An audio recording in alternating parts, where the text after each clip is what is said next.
Jelang Pilkada Buleleng, kaum Gen Z Buleleng gencar ikuti pendidikan politik dan diskusi politik yang diadakan beberapa institusi. Begitu pula gerakan politik intelektual kandidat Bupati Buleleng kian masif yang terus bergerak masuk ke kantong-kantong Gen Z, terutama di kampus-kampus atau di perguruan tinggi yang ada di Bumi Panji Sakti.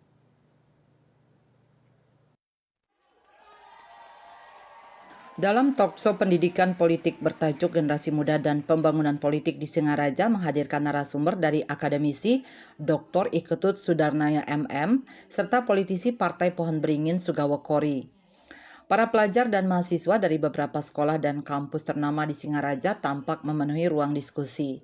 Antusiasme yang diperlihatkan ditunjukkan dengan banyaknya pertanyaan-pertanyaan kritis kepada narasumber yang hadir.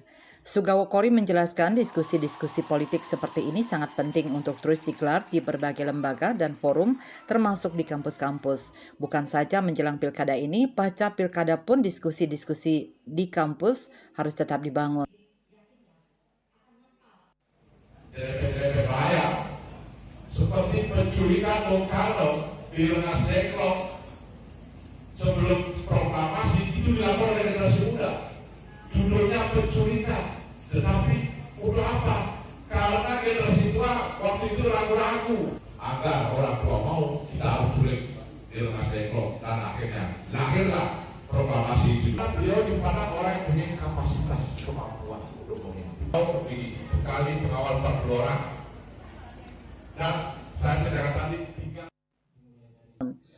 Sementara akademisi Tini Rusmini Gorde yang hadir dalam diskusi tersebut memaparkan bahwa Buleleng masa kini dan Buleleng masa datang akan menjadi satu ekosistem tidak terputus, sehingga kenyamanan dan keberanian generasi muda menerima estafet sudah jelas. Yasri Yuli, Bali TV.